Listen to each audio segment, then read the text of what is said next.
Sejam todos muito bem-vindos ao Rebobinando. Gente, essa abertura, essa trilha.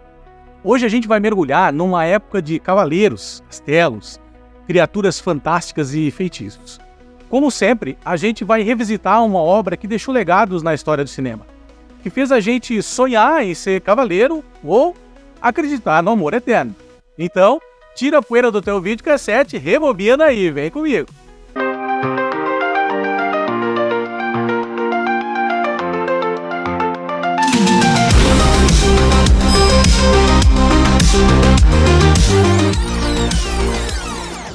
Lady Hawk, ou O Feitiço de Áquila, não é um filme exclusivamente de fantasia.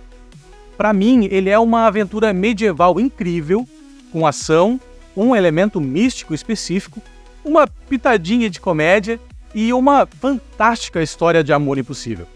Eu sempre assisto os filmes de novo para poder fazer uma resenha mais completa, tentando emular a mesma emoção de quando eu assisti o filme pela primeira vez. Mas a gente sabe que nem sempre é possível sentir a mesma coisa por conta de uma série de fatores. E eu preciso confessar para vocês, toda vez que eu vejo esse filme, é como se eu tivesse acabado de assistir pela primeira vez na tela quente. Nesta segunda, uma fantástica aventura em Tela Quente. Um jovem fugitivo. Eu não tenho honra e nunca terei. Uma linda mulher. Um corajoso cavaleiro. Envolvidos numa terrível maldição.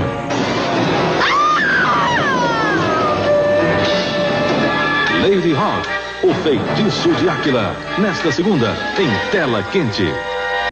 Caixinha da memória destravada com sucesso. Sim, toda vez que eu assisto esse filme é como se eu estivesse assistindo pela primeira vez. Porque eu adoro esse filme. A trilha sonora, a história, tudo. E se tu tá caindo de paraquedas aqui nesse canal, pode se sentir em casa.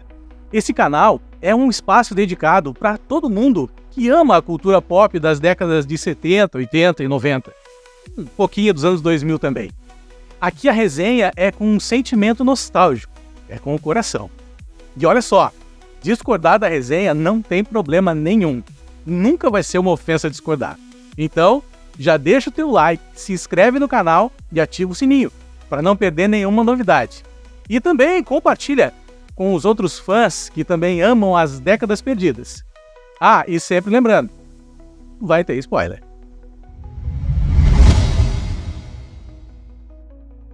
No século XII, na Itália, Philippe Gaston, apelidado de O Rato, é um jovem ladrão que escapa das masmorras de Áquila.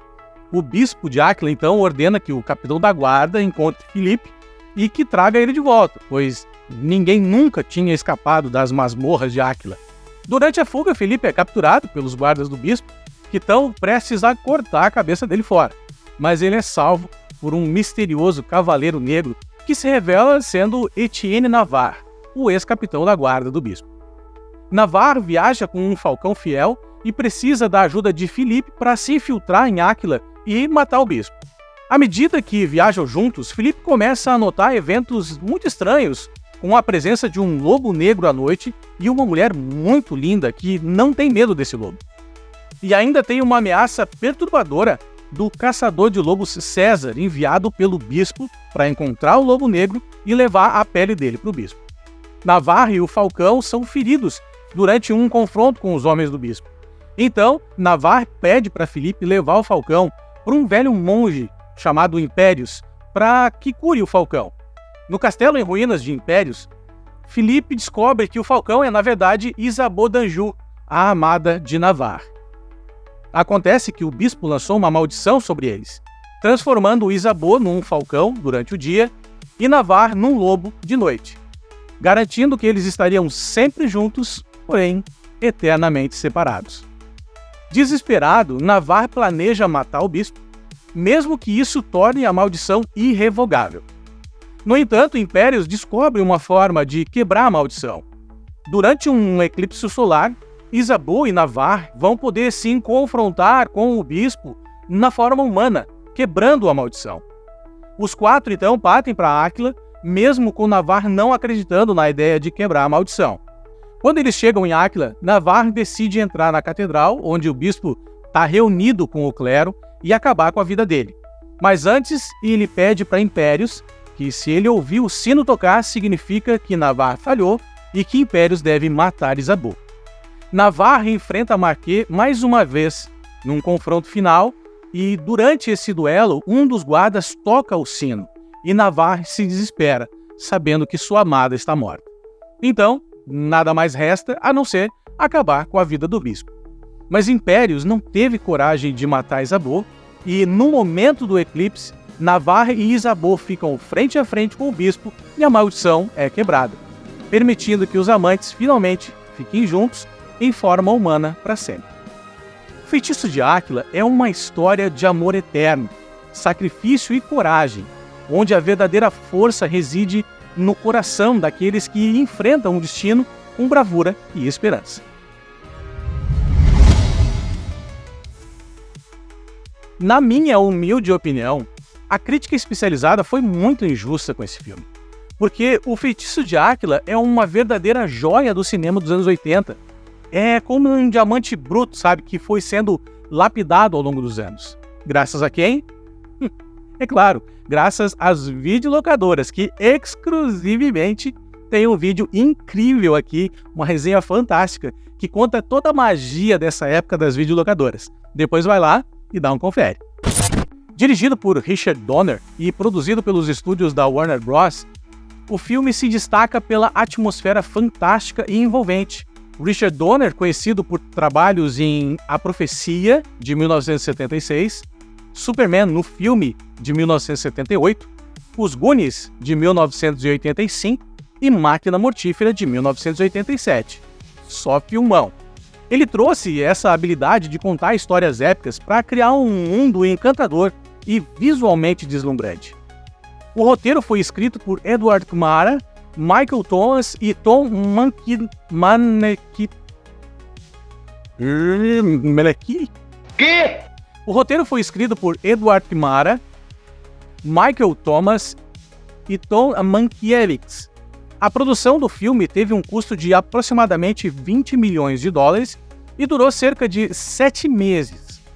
Durante esse período, as filmagens ocorreram em locais magníficos na Itália, incluindo os castelos de Rocca-Collatio e Torrentiara, que forneceram um cenário autêntico e mágico para a história.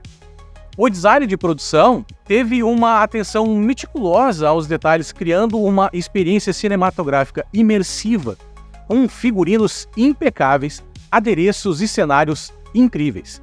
A produção enfrentou várias dificuldades. As locações na Itália, por exemplo, apesar de belíssimas, elas apresentaram desafios logísticos significativos, como acessibilidade limitada e condições climáticas imprevisíveis. O clima variou drasticamente várias vezes, com chuvas inesperadas e mudanças de temperatura, o que atrasou as filmagens e complicou a logística em si. Como na grande maioria dos filmes, a produção inicia com alguns nomes de atores e atrizes em mente para os papéis principais, que por motivos diversos acabam não fechando o contrato. E em O Feitiço de Áquila não foi diferente. Para vocês terem uma ideia, para o papel de Navarre, foram cotados nada mais, nada menos do que Sean Connery e também Kurt Russell. Para interpretar Marquet, estava acertado que Rutger Hauer faria o papel. Mas quando Connery e Russell não fecharam, o papel foi oferecido a Hauer, que não desperdiçou a oportunidade. Philippe Gaston seria interpretado por Sean Penn, mas também não deu certo. Então eles ofereceram o papel para Dustin Hoffman, que não se interessou pelo papel, ficando então com Matthew Broderick. E por fim, mas não menos importante, quem iria fazer o Bispo de Áquila era Mick Jagger, isso mesmo. Mas o estúdio vetou a contratação, ficando então nas mãos de John Wood interpretar o Bispo de forma magistral. Sendo bem sincero, eu não consigo imaginar outros atores interpretando esses personagens. E a química entre os personagens principais era crucial para o sucesso do filme. E as performances de Rutger Hauer, Michelle Pfeiffer e Matthew Broderick tiveram que ser perfeitamente harmônicos para transmitir a profundidade emocional da história. um trabalho perfeito dos três. Além disso, a produção enfrentou desafios técnicos relacionados aos efeitos visuais e maquiagem. A transformação dos personagens de humanos em animais exigiu efeitos práticos inovadores para a época. A equipe de efeitos visuais trabalhou arduamente para criar transições convincentes e impactantes, sem o uso das tecnologias modernas de computação gráfica. Agora, se eles tentassem fazer algo em miniatura ou animar um falcão se transformando em um ser humano, os resultados estariam garantidos para parecerem muito datados hoje em dia. E, mesmo assim, seria um grande desafio na época. Então, eu entendo a abordagem deles com efeitos óticos simples. Existem outras transições no filme onde a gente vê os olhos deles se transformarem, mas isso é realmente o mais longe que eles conseguiram, sem prejudicar a experiência. O Feitiço de Áquila foi lançado em 1985 e arrecadou cerca de 18 milhões de dólares mundialmente. Apesar das dificuldades, o filme conseguiu superar os obstáculos e se tornou um clássico cult, amado por muitos pela narrativa envolvente, o visual deslumbrante, atuações icônicas e até mesmo pela trilha sonora. Galera, olha só, alguns vídeos aqui no canal, eles não estão sendo monetizados por causa dos direitos autorais.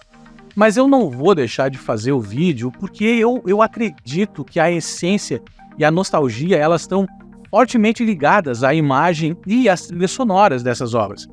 Então, se tu quiser colaborar com esse canal bonito, ajudar a gente a manter o canal, para a gente continuar trazendo muita nostalgia e vídeos de qualidade para vocês, para quem quiser dar aquela força, agora tem um QR Code aqui no cantinho da tela. É só apontar a câmera do teu celular para fazer um Pix de qualquer valor, gente. Pode ser de R$5, R$2, 1 pila. Aqui no Sul a gente fala 1 pila, tá? 1 pila por mês. O que o teu coração andar, que já vai fazer uma baita diferença pra gente. Aponta a câmera do teu celular para o QR Code, tu vai ser direcionado para a página de doação. Basta colocar o teu nome, o valor, e se quiser também pode deixar uma mensagem, sem complicação. Ou se tu tá no celular, também pode clicar aqui nas descrições do vídeo, vai ter um link, né, ou no primeiro comentário fixado. Bom, muito obrigado, gente, pelo apoio de sempre. Mas se não puder ou não quiser, não tem problema, gente, não precisa doar nada, tá? Deixa o like, faz um comentário e compartilha, já é uma baita ajuda. Valeu, gente, obrigado mesmo, de coração.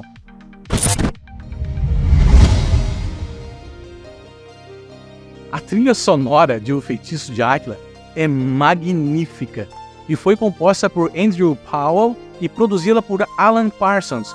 Isso, o mesmo de The Alan Parsons Project.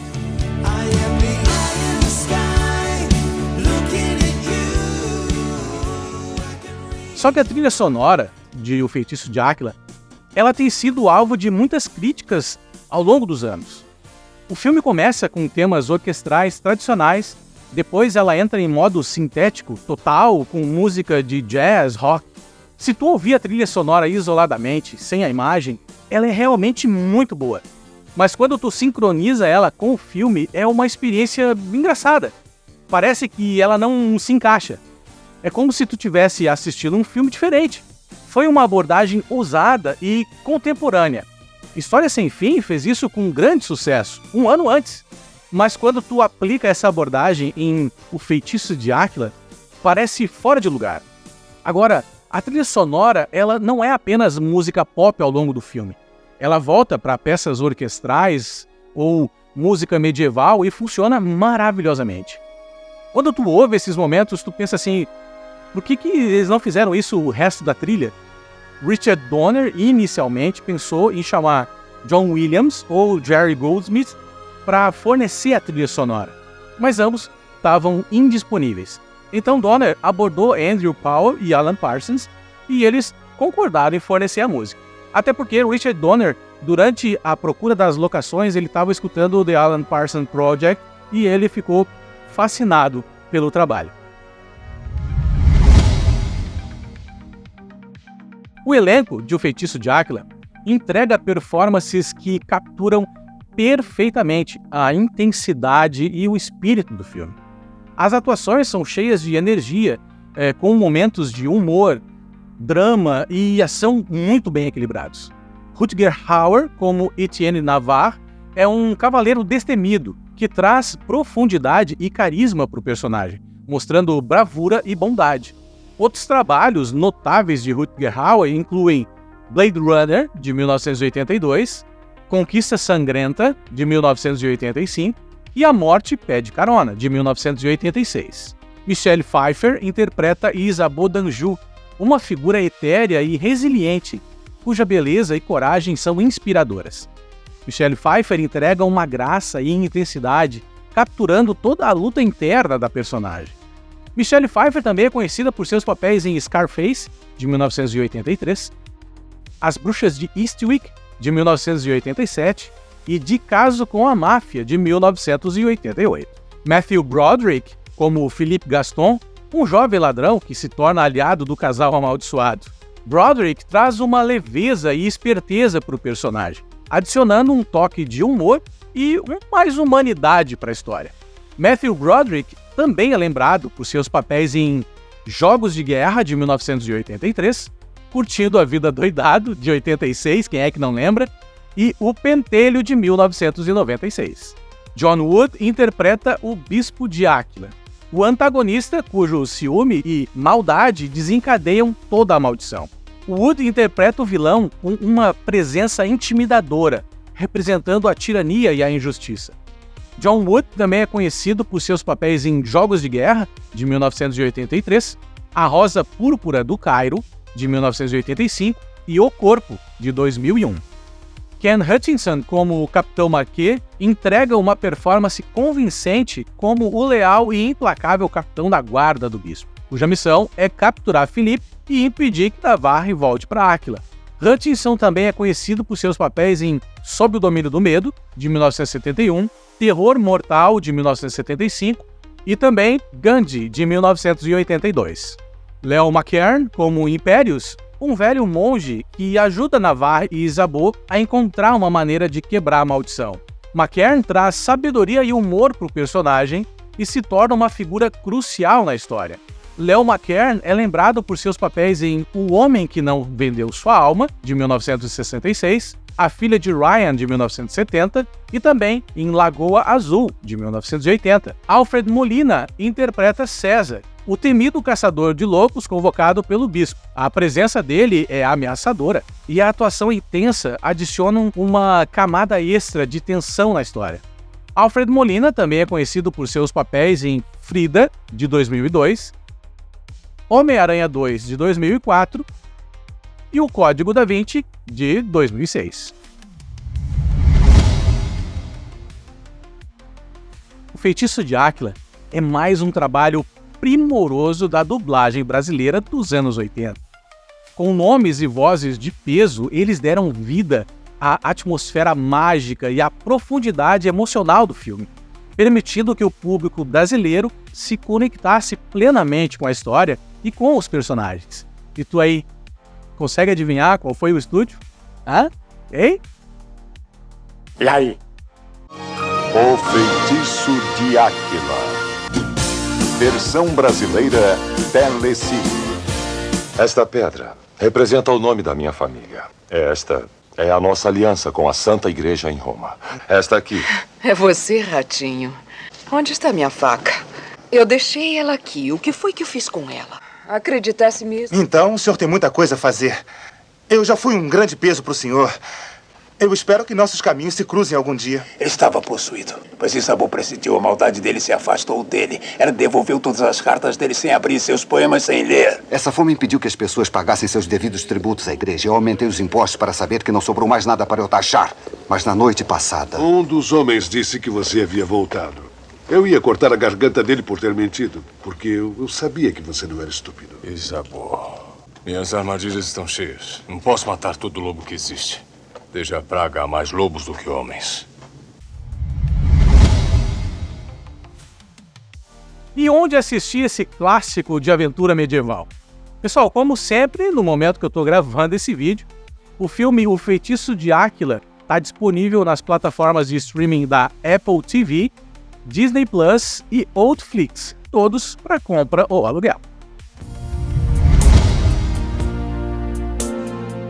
Quando a gente pensa em O Feitiço de Áquila, quando a gente lembra da primeira vez que assistiu ou da última vez que assistiu, logo a gente imagina uma lista com os melhores filmes de fantasia.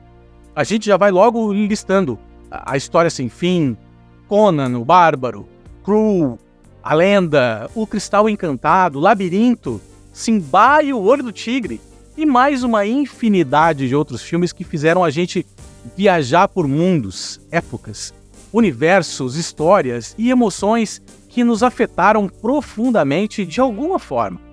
Essa é a magia da aventura, seja com mais ou menos elementos fantásticos. O Feitiço de Áquila tem lá suas falhas, seus equívocos, como a trilha sonora, fantástica, só que deslocada. Mas mesmo assim, ainda traz lindas paisagens e cenários magníficos. Ainda é uma sublime história de amor verdadeiro. Ainda é empolgante, uma história de aventura. Ainda é uma inspiradora história de coragem. Ainda é uma maravilhosa memória nostálgica. Não te esquece de comentar qual é o teu filme de aventura medieval favorito. Já aproveita, se inscreve aqui no canal, deixa um like, compartilha para a gente continuar crescendo e trazendo os melhores conteúdos nostálgicos das décadas perdidas. Muito obrigado a todos que chegaram até aqui e rebobinaram junto comigo na magia da nostalgia. Nos vemos no próximo vídeo. Tchau!